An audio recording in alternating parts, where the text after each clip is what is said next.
I loved her the way you love the last warm day before winter, with a gratitude that misunderstood its own fragility. Her name was Saba. We met at a bookshop over the smell of old paper and hopeless coffee, and the rest felt inevitable shared playlists, quiet Sunday walks, the slow accumulation of inside jokes that make two lives a single map.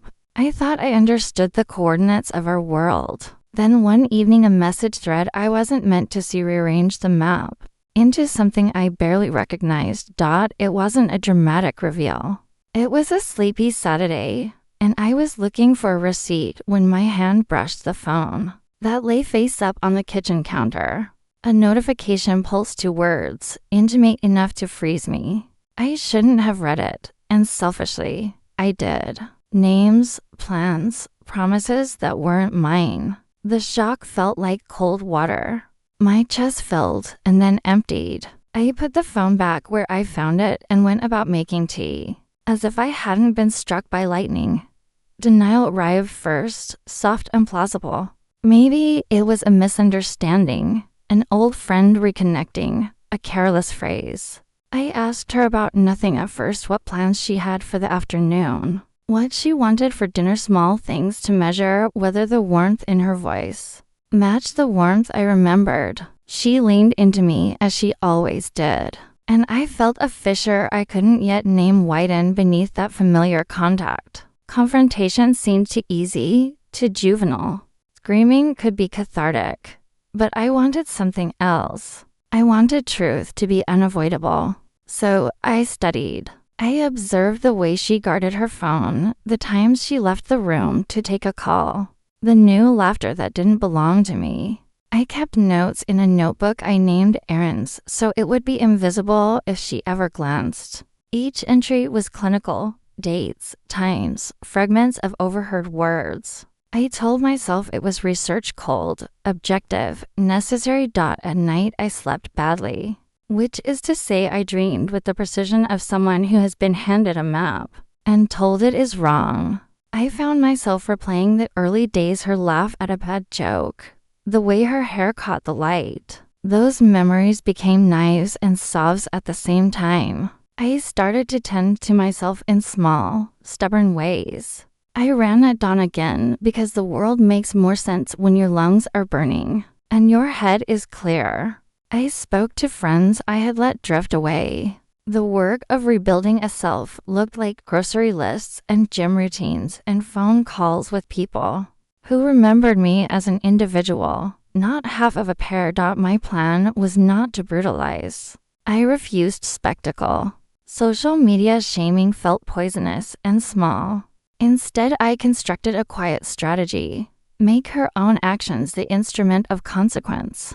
If she wanted to live a divided life, let the division itself become the punishment. I would not be the thunder. I would be the steady weather that reveals everything left in the open. I began with small reversals. I stopped covering for her when she invented errands to explain gaps. I asked gentle questions that required details she had not prepared. When she forgot promises I had held onto, I let the disappointment stand, visible and undressed.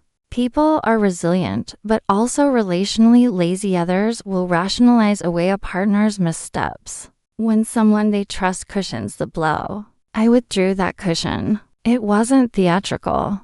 It was boundary. I also fortified my life so her choices couldn't hollow me. I took a class one had always postponed, met new people with casual curiosity, and returned to work projects I'd shelved. There is a slow vengeance in flourishing. It refuses to make the other person the center of the story.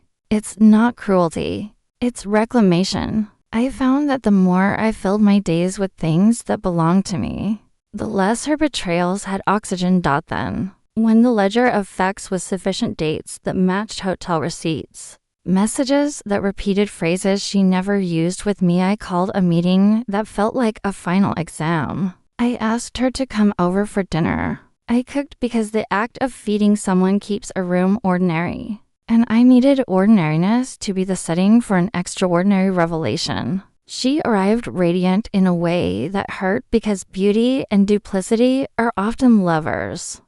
We sat. The conversation pried into ordinary corners first. How the week had been, my new running route, the banal complaints about traffic. When the fork stayed between my fingers for a fraction too long, I slid the notebook across the table. She blinked as if I had offered a menu she hadn't ordered from, trying to read the casualness I'd cultivated back into my expression. I read aloud not accusations, but facts.